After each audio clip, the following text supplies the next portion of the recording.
आप सब लोगों को पता ही होगा कि हमारे कन्हैया के बहुत से नामों में से एक नाम है मदन मोहन। मदन यानी कि कामदेव और मोहन माने कि मोह लेने वाला।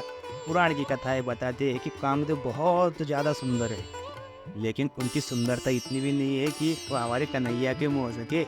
वो ही बेचारे हमारे कन्हैया के मुँह में पड़ गए, यानी कि मदन को भी मोह दिया हमारे कन्हैया ने, इसलिए उनका नाम मदन मोहन पड़ गया। और मदन मोहन जिनके मोह में हमेशा पड़े रहते हैं वो श्री सर्वेश्वरी राधा जी, उनका तो कहना ही क्या है। और जो जगह हमारे लाडली जी के हृदय को बड़ी प्यारी है, यानी कि जिस जगह पर उनका बचपन गुजरा, उस जगह की महिमा में क्या कहूँ। तो चलो फिर हमारे मदन मोहन के मन को भी जो मोह लेने वाली मदन मोहन मोहिनी श्री लाडली जी है, उनके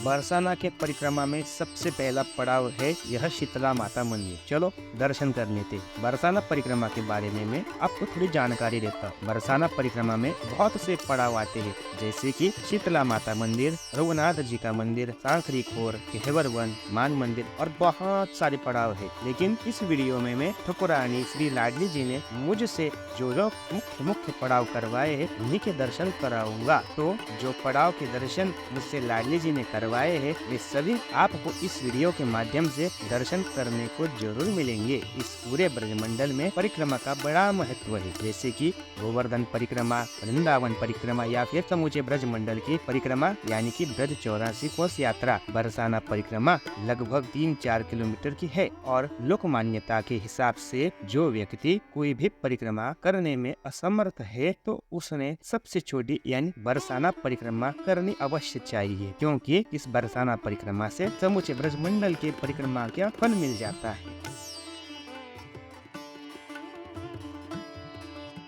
चलो शीतला माता के पावन श्री विग्रह के दर्शन कर लेते हैं। जय शीतला माता। तो मैं यह कह रहा था कि जो इतने बड़ी बड़ी परिक्रमा करने में असमर्थ है उन लोगों ने बरसाना की छोटी सी परिक्रमा अवश्य करनी चाहिए, क्योंकि पूरा ब्रजमंडल हमारे कन्हैया से जुड़ा है और हमारे कन्हैया लाडली जी से जुड़े हैं। इसलिए बरसाना में आकर हमारे सर्वेश्वरी लाडली जी को ही खुश कर दिया तो कन्हैया अपने आप ही खुश हो जाएंगे। जय श्री लाडली जी की।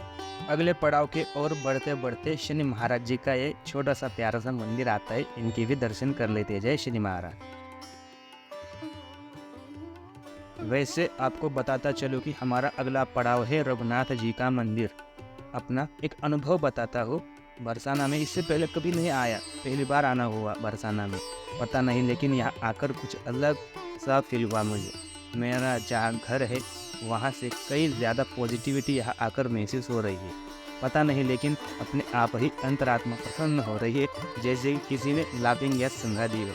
यहाँ आकर के सचमुच में भगवत अनुभूति होती है, आनंद आता है। लेकिन घर का कामकाज का सभी टेंशन घर पर छोड़ के आओ, किसी भी जगह जाओ, अपने आप को साथ ले जाओ, अपने टेंशन दुविधा के साथ मत लेकर जाओ, हर जगह पे आनंद ही आएगा। लेकिन यहाँ पे आओगे तो परमानंद आएगा। तो आ जाओ यहाँ पे, जल्दी से टिकट बना लो।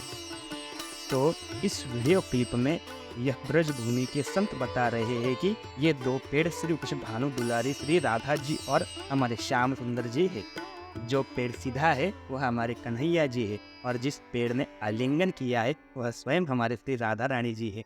भाव और भक्ति से इन्हें प्रणाम कर लेते हैं। आप सभी लोगों को एक जानकारी देता हूँ, जो भी पहली बार इस बरसाना में आने वाले हैं और परिक्रमा भी करेंगे उन लोगों के लिए बात खास करके बता रहा हूँ। तो यह परिक्रमा बरसाना के मेन मार्केट से शुरू होती है या फिर मेन मार्केट के पुलिस थाना से शुरू हो जाती है। पूरे के पूरे परिक्रमा मार्ग में दीवारों पे या फिर बैनर के जरिए परिक्रमा मार्ग में किस दिशा में आगे बढ़ना है, किस तरफ मुड़ना है, यह सब के सब बताया हुआ है। नहीं तो यहाँ के प्यारे निवासी है ही, आप उनसे पूछेंगे तो आपके वह जरूर मदद करेंगे। जय हो लाडली जी की। इस छोटे से जगह में हमारे श्री युगल सरकार ने बरसाना में कौन कौन सी लीलाएं की है, यहाँ पे उसका प्यारा सा चित्रीकरण किया है, आकर के यहाँ देखना जरूर। और इसके बगल में ही हमारे रघुनाथ जी का मंदिर है। चलो चले दर्शन कर लेते हैं।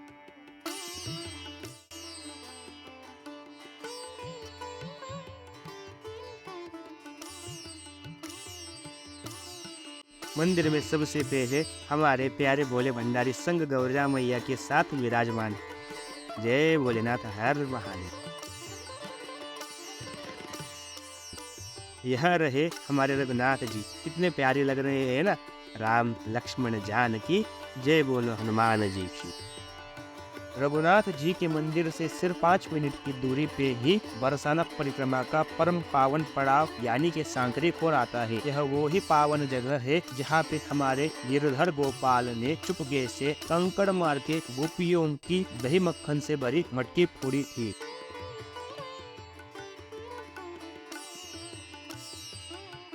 यह सामने से जाने वाली मैया की तरह गोपियां भी अपनी दही मक्खन से भरी मटकी ले जाती होंगी। हमारे कन्हैया यह इस जगह पे बैठ के उनकी मटकी को कंकड़ मारते थे। इस वजह से उनके हाथ के परम पावन हस्त कमल चिन्ह यहाँ पे अंकित हुए हैं। इस सांकरी खोर की एक और विशेषता मैं आपको बताता हूँ। इस सांकरी खोर के पत्थरों में से आज भी दही मक्खन की खुशबू आती है। इसलिए जय मटकी फोड़ लीला की जय हो और जय हो हमारे माखन चोर की। चलो अगले पड़ाव के लिए जाते हैं।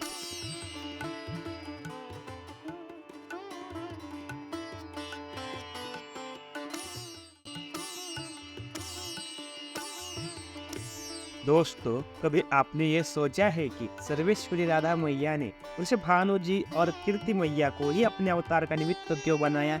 किसी और गोप गोपी को क्यों नहीं बनाया? ऐसा कौन से सत्कर्म किए हैं हमारे वृषभ भानु जी और कीर्ति मैया ने, जिसकी वजह से राधा रानी ने उनको अपने अवतार का निमित्त बनाया? कभी सोचा नहीं ना? तो अब सोच लेना। हमारे राधा जी के माता पिता यानी कि कीर्ति जी और विष्णु जी के इस चरित्र का वर्णन गर्ग संहिता और ब्रह्म वैवर्त पुराण में आता है। मैं आपको बताता हूँ। कीर्ति मैया पिछले जन्म में पितरों की मानस पुत्री थी और विष्णु जी राजा इंद्र के बेटे थे। उनका नाम था सुचंद्र। तो एक समय की बात है, ब्रह्मा जी ने अपने पुत्र दक्ष प्रजापति जी को सृष्टि विस्तार करने के लिए कहा। इसके बाद दक्ष जी के यहाँ 60 कन्याओं ने जन्म लिया। उनमें से एक पुत्री का नाम था स्वधा। दक्ष जी ने स्वधा जी का विवाह पितरों से करवा दिया। विवाह के बाद स्वधा जी के यहाँ 3 पुत्रियों ने जन्म लिया। उनका नाम था मेना, धन्या और कलावती। तो एक समय की बात है कि ये तीनों बहनें भगवान नारायण के दर्शन के लिए वैकुंठ में गए थे। कोइंसिडेंटली उसी समय सनकादि मुनि भी श्री हरि के दर्शन के हेतु वैकुंठ में आते हैं। जैसे ही सनकादि मुनि वैकुंठ में आते हैं, वैसे ही स्वयं भगवान श्री हरि सहित सभी वैकुंठ के वासी उठ खड़े होकर उन्हें प्रणाम करते हैं, उनको सम्मान करते हैं। लेकिन भूलवश तीनों बहनें सनकादि मुनियों को देखकर प्रणाम नहीं करती है। उन तीनों बहनों के इस प्रकार का स्वभाव मुनियों को कुछ खास पसंद नहीं आता है और श्राप दे देते हैं कि तुम कन्याओं को संत का सम्मान कैसे करे वो पता नहीं, जाओ तुम मृत्यु लोक में जन्म लो। सनकादि मुनियों के श्राप देने के बाद आगे की कथा बाद में बताऊंगा। चलो पहले गह्वर वन के दर्शन कर लेते हैं।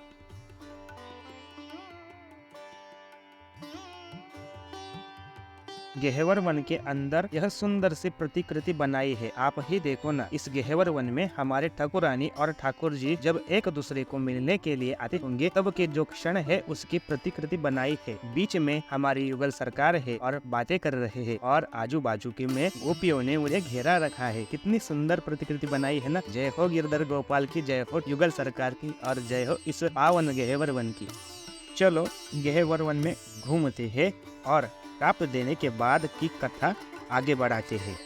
श्राप प्राप्त करने के बाद वे तीनों बहनें अत्यंत व्याकुल हो जाती है और सनकादि मुनियों से अनेक प्रकार से माफी मांगती है। उनकी माफी से प्रसन्न होकर सनकादि मुनि उनसे कहते हैं कि हे पुत्रियों, पृथ्वी पर तुम्हारा जन्म व्यर्थ नहीं जाएगा। पुत्री मैना, तुम अगले जन्म में महादेव जी की अर्धांगिनी पार्वती जी के प्राकट्य का माध्यम बनोगी। यह पुत्री धन्या, तुम त्रेता युग में राम जी की प्रिया जनक नंदिनी जानकी जी की माता बनोगी। और पुत्री कलावती, तुम द्वापर युग में वृषभानु जी से विवाह करके भगवान श्री कृष्ण की अर्धांगिनी श्री सर्वेश्वरी राधा जी के प्राकट्य का माध्यम बनोगी। श्री राधा रानी स्वयं आपको पुत्र सुख देने के लिए और इस जगत के उद्धार के लिए अवतरित होंगी। कीर्ति मैया और वृषभानु जी के चरित्र को थोड़ी देर रोक कर एक बात कहता हूँ। इस सुंदर जगह पे आकर जो इस प्रकार का कृत्य करता है वह भी श्राप के योग्य है। इन जैसे मूर्ख लोगों की वजह से ही हमारे धरोहर की शोभा कम होती है। क्यों करना ऐसा, आप ही मुझे बताओ ना। आपके घर पर यदि कोई अपना नाम इस प्रकार से लिखे तो आपको पसंद आएगा क्या? वैसे ही यह ब्रजभूमि हमारे राशेश्वर और राशेश्वरी का घर है, उनको पसंद आता होगा क्या? नहीं ना। मुझे क्षमा करना मेरे यारो, आपके कृत्य की वजह से किसी को भी अगर दुख हो रहा हो ना तो आप भी सुखी होने वाले नहीं है। मत किया करो ऐसा। जिस जगह पर भी आप जाओ उस जगह की मर्यादा का पालन करो।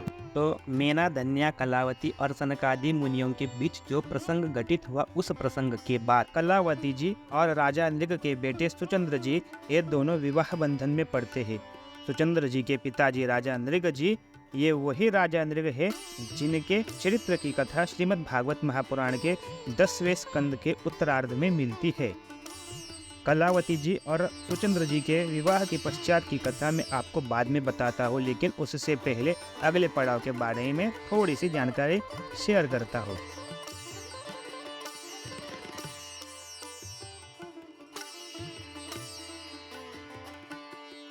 इस इमारत के बगल में ही राधा सरोवर है, जिसे गहेवर वन का सरोवर भी कहते हैं।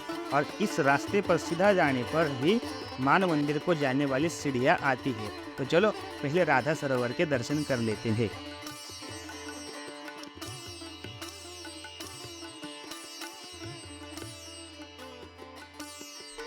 तो यह रहा परम पावन श्री राधा सरोवर। यह वही परम पावन जगह है जिस जगह पर वृषभानु दुलारी अपने सहेलियों सहित पानी के साथ खेलने के लिए और नहाने के लिए यहाँ पर आती थी। श्री राधा रानी यहाँ पर सहेलियों सहित विहार करती थी। इस वजह से ही ये सरोवर श्री राधा सरोवर नाम से विख्यात हुआ। तो चलो इस जगह को प्रणाम करते हैं और मान मंदिर के दर्शन के लिए आगे बढ़ते हैं।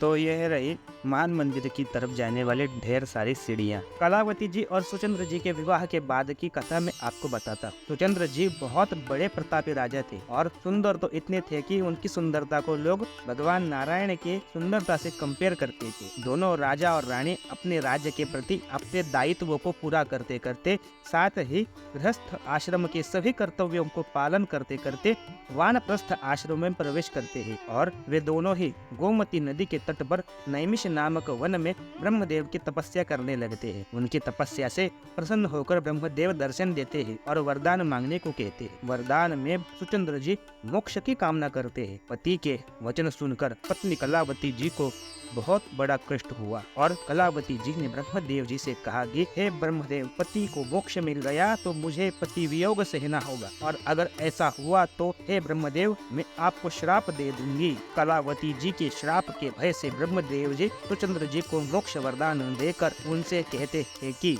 हे सुचंद्र और पुत्री कलावती, आप दोनों को एक दूसरे का वियोग सहना नहीं पड़ेगा। तुम दोनों अपने सत्कर्म के फलानुसार स्वर्ग में जाओ और बाद में तुम दोनों ब्रजमंडल में जन्म लोगे और आपके इस तपश्चर्या के फलानुसार आप दोनों को तारने के लिए और इस जगत के उद्धार के लिए स्वयं श्री सर्वेश्वरी राधा रानी आप दोनों को अपने अवतार का निमित्त बनाएगी। और फिर क्या, हमारी लाडली जी ने उन्हें निमित्त बनाकर ठाकुर जी का साथ निभाने के लिए, हम जैसों को धन्य धन्य करने के लिए भाद्रपद मास के शुक्ल पक्ष में अष्टमी तिथि यानी कि राधा अष्टमी के दिन अवतरित हुई। तो इस प्रकार सर्वेश्वरी श्री राधा रानी ने वृषभानु जी और कीर्ति मैया को ही अपने अवतार का निमित्त बनाया। कीर्ति मैया वृषभानु जी की कथा पूरी होते ही मान मंदिर आ गया। ये देखो कितना खूबसूरत नज़ारा है ना, मान मंदिर के आंगन से दिख रहा है। चलो मंदिर के अंदर ले चलो।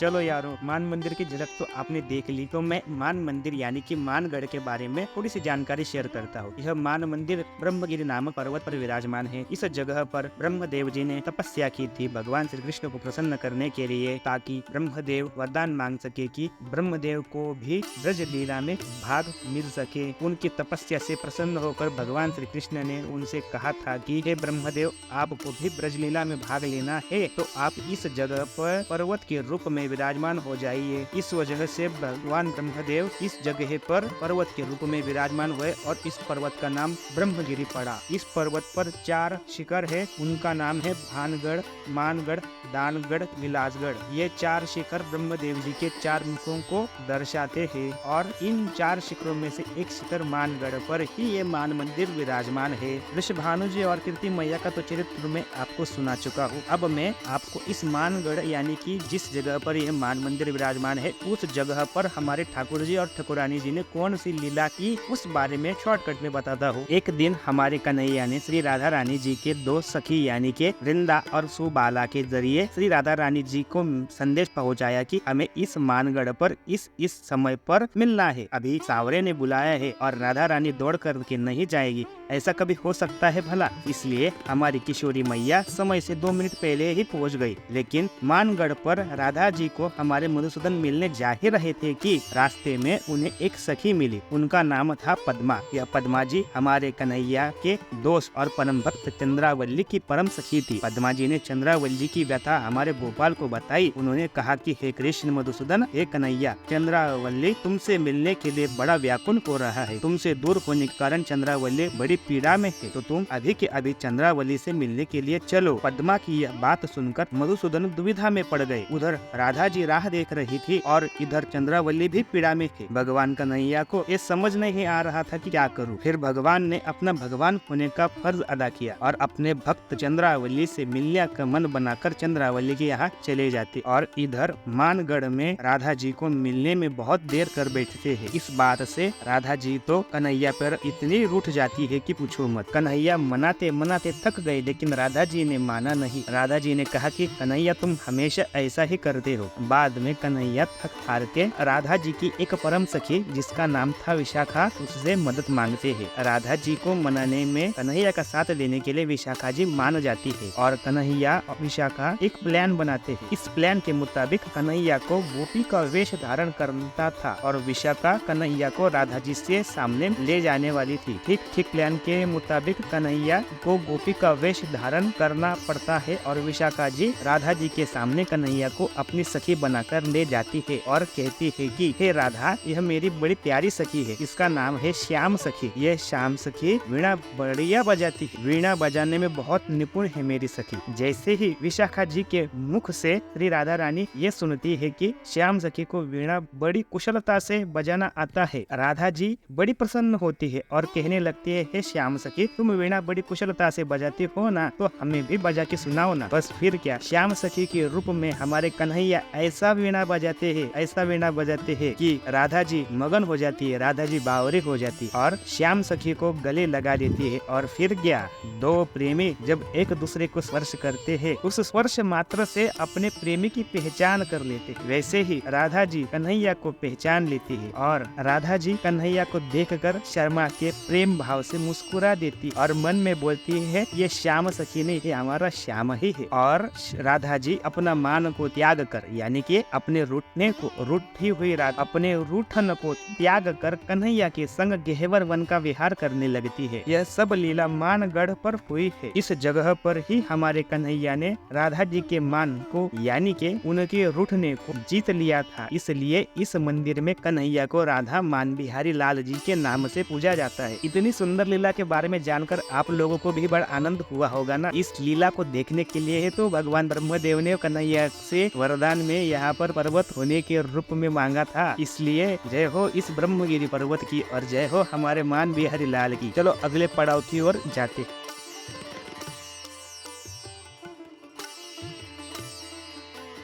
इस सुंदर लीला का वर्णन करते करते हमारे बरसाना परिक्रमा का अगला पड़ाव यानी कि श्री राधा दान बिहारी जी का मंदिर आ गया। चलो दर्शन करवाता हूँ। इस जगह पर भगवान ने अपनी प्यारी वेणु यानी कि बंसी को राधा जी को दान में दी थी। इस जगह के बारे में और एक कथा प्रचलित है कि एक ब्राह्मण अपनी बेटी की शादी के लिए धन इकट्ठा करने में असमर्थ हुआ और उसने कन्हैया को पुकारा और कन्हैया ने राधा मैया के वजन के जितना वजन धन इकट्ठा करके उस ब्राह्मण को दान दिया था। ये दोनों भी प्रसंग इसी जगह पे घटित हुए थे, इसलिए यहाँ पे हमारे कन्हैया को राधा दान बिहारी जी के नाम से पूजा जाता है।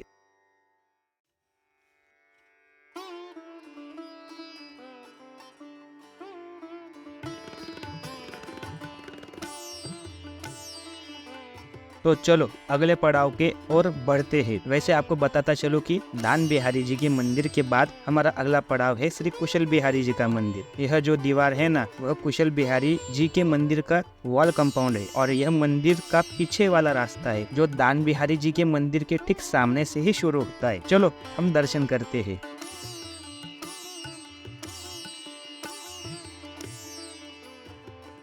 तो यह रहे हमारे कुशल बिहारी सरकार का भव्य दिव्य मंदिर। चलो मंदिर के भीतर प्रवेश करते हैं।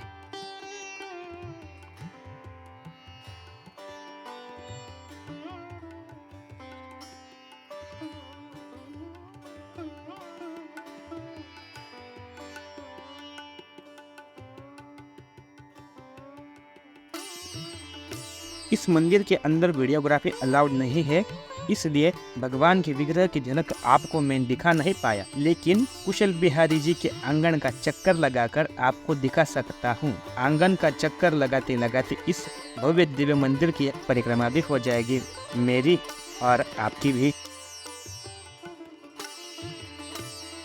जयपुर के एक महाराजा हुए, उनका नाम था महाराजा माधव सिंह द्वितीय। उनकी पटरानी का नाम था रानी कुशल कंवर। दोनों पति पत्नी बड़े भक्त थे और रानी कुशल कंवर जी की बड़ी इच्छा थी कि श्री ठाकुरानी लाडली जी के लिए बरसाना में एक भव्य दिव्य मंदिर बनवाए और इस वजह से ही राजा माधव सिंह द्वितीय ने बरसाना में यह कुशल बिहारी मंदिर बनवाया। लेकिन राजा माधव सिंह द्वितीय की बड़ी इच्छा थी कि बरसाना में जो मुख्य मंदिर है ना ठाकुरानी जी का, उस मंदिर में जो श्री विग्रह के रूप में राधा मैया विराजमान है, उस विग्रह को यहाँ पर स्थापित करने की, पर हमारी किशोरी मैया ये नहीं चाहती थी। इसलिए राजा माधव सिंह द्वितीय के स्वप्न में उन्हें दर्शन देकर ऐसा करने को नहीं कहती है हमारी प्रिया जी। राधा मैया के इच्छा अनुसार उन्होंने उनके विग्रह को वहाँ पर स्थापित नहीं करवाया, लेकिन उन्होंने उस विग्रह की जगह पर दूसरे प्रतिमा को स्थापित करवा दिया और अपनी पत्नी के नाम से यानी कि कुशल कंवर जी के नाम से इस मंदिर का नामकरण करवा दिया, कुशल बिहारी मंदिर। जयपुर के राजा ने इस मंदिर को तैयार किया था, इस वजह से ही इस मंदिर को जयपुर का मंदिर भी कहते हैं। जो भी हो, मंदिर तो बड़ा सुंदर है और हमारे ठाकुर और ठाकुरानी जी बहुत सुंदर है। जय हो कुशल बिहारी सरकार की।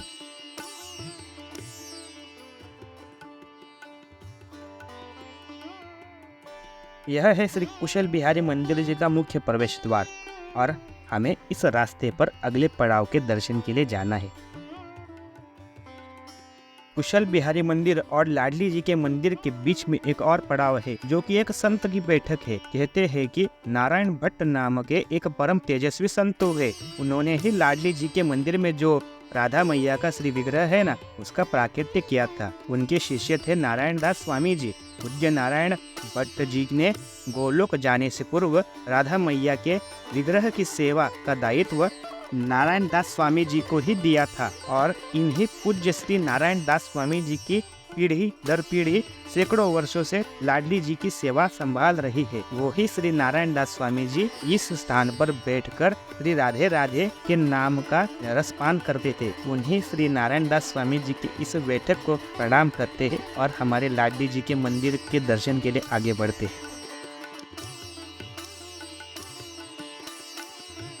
चलो अभी बारी है हमारे सर्वेश्वरी राधा रानी के मुख्य मंदिर के दर्शन की, लेकिन मंदिर तक पहुँचते पहुँचते मैं आपको उनके नाम यानी कि राधा नाम का मतलब बताता हूँ। तो हुआ यूँ कि एक दिन द्वारका में भगवान मधुसूदन ने अपने पिता नंद जी को अलौकिक ज्ञान प्रदान किया। यह बात मैया यशोदा को मालूम पड़ी तो मैया यशोदा ने द्वारिकाधीश से कहा कि हे मधुसूदन, आपने अपने पिता को तो ज्ञान दे दिया, मुझे नहीं दोगे? तब गोविंद ने हंसकर माता यशोदा से कहा कि हे मैया, आप कदली वन में जाओ, आप आपको वहाँ मेरे विरह में दुखी राधा रानी मिलेगी। आप उस राधा रानी को जगत माता समझो, उसको साधारण स्त्री मत समझो और उनको मेरा ये संदेशा पहुँचाओ कि शीघ्र ही मैं आपसे मिलूंगा, तब वो आपको ब्रह्म ज्ञान देगी। ठीक ऐसा ही होता है। यशोदा मैया राधा रानी से मिलने के लिए कदली वन में जाती है। अपना पहचान बताकर उनको यह कहती है कि मैं द्वारिकाधीश की मैया हूँ, उन्होंने ही मुझे आपके पास भेजा है आपको यह संदेशा पहुँचाने के लिए कि मैं आपको जल्दी ही मिलूंगा। उनके साथ बातें करते करते यशोदा मैया राधा रानी से पूछती है कि हे राधा, तुम्हारा नाम का मतलब क्या है? तब राधा रानी जो कहती है अपने नाम का मतलब, वो ही नाम का मतलब मैं आपको बताता हूँ। राधा मैया अपने नाम का अर्थ कुछ यूँ बताती है कि राधा ये दो शब्दों के नाम में जो रा है ना, उसका मतलब है जिनके रोम रोम में अनेकों ब्रह्मांड विद्यमान है, वे महाविष्णु, वे श्री कृष्ण ही राधा नाम का रा शब्द है। और राधा में जो धा शब्द है ना, उसका मतलब है समूचे विश्व में मातृवाचक धाय, यानी के समूचे विश्व की माता। इसका सीधा सीधा मतलब यह होता है कि राधा माने महाविष्णु जो जगत पिता है और जगत माता श्री हमारी किशोरी मैया, इन दोनों का नाम एक साथ लेना हो और शॉर्टकट में लेना हो तो सीधा साधा हमारा राधा नाम काफी है।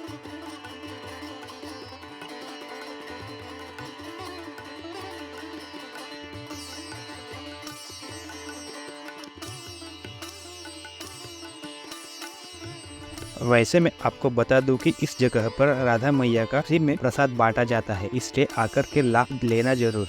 तो यह रहा राधा रानी मंदिर में जाने का एंट्रांस। इस एंट्रांस में से वो लोग मंदिर में प्रवेश करते हैं जो निजी वाहनों से ऊपर आते हैं या फिर बरसाना परिक्रमा करके आते हैं। मंदिर का मुख्य प्रवेश द्वार आगे की तरफ है। मार्केट में से सीढ़ियाँ चढ़ कर के जो लोग आते हैं वो मुख्य प्रवेश द्वार से दर्शन करते। चलो राधा मैया के दर्शन कर लेते हैं। वैसे आपको बता दूं कि मंदिर में कैमरा अलाउड नहीं है, इस वजह से मैं आपको दर्शन नहीं करा पाऊंगा, लेकिन गूगल से फोटो डाउनलोड करके इस वीडियो में दिखा जरूर दूंगा।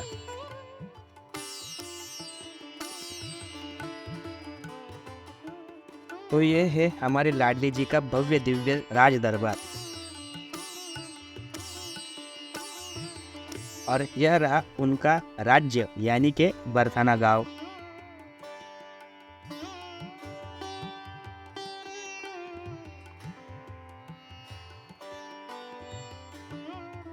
और वो सामने वाली पहाड़ी पर हमारी प्यारी प्रिया जी के प्रियतम श्री कुशल बिहारी जी के रूप में विराजमान है।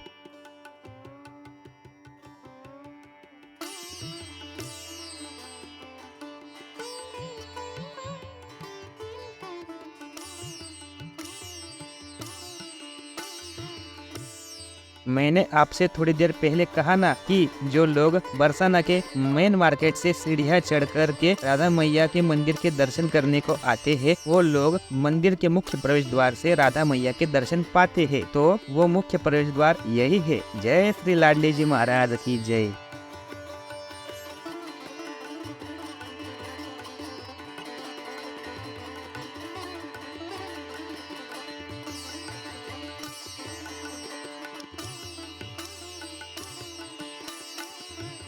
ये जो सीढ़ियाँ है ना, बरसाना के मार्केट से भक्तों को श्री लाडली जी के मंदिर की तरफ लेकर के आती है और इन सीढ़ियों को उतर कर ही परिक्रमा करने वाले भक्त परिक्रमा के अगले पड़ाव की ओर बढ़ते हैं। वैसे आपको बता दूं कि हमारा अगला पड़ाव है हमारे राधा मैया के दादी और दादा के मंदिर। तो यह रहा राधा मैया के दादी दादा यानी के सुखदा रानी जी और महिमानु जी का मंदिर। चलो दर्शन करते हैं।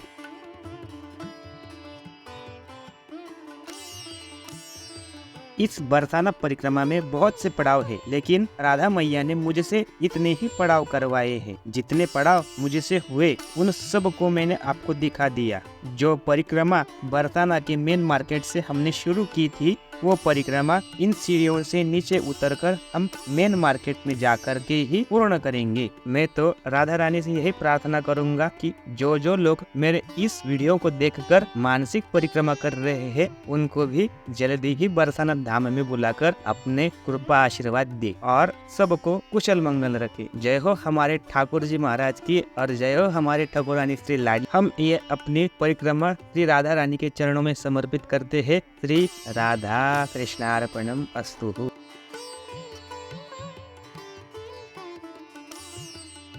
तो ये रहा बरसाना का एक और भव्य दिव्य मंदिर, कीर्ति मंदिर। वैसे आपको बता दो कि कीर्ति मंदिर बरसाना परिक्रमा में नहीं आता है, लेकिन बरसाना दर्शन में ये कीर्ति मंदिर बड़ी विशेषता रखता है। वैसे आपको तो पता ही होगा कि ये मंदिर हमारे जगत गुरु कृपालु महाराज ने बनवाया है। चलो दर्शन कर लेते हैं। इस मंदिर की एक विशेषता है, ये दुनिया में एक लौता मंदिर है जहाँ पर राधा रानी नन्ही सी बालिका बनकर अपनी माँ की गोद में बैठी हुई है, इसलिए ये मंदिर विशेष है।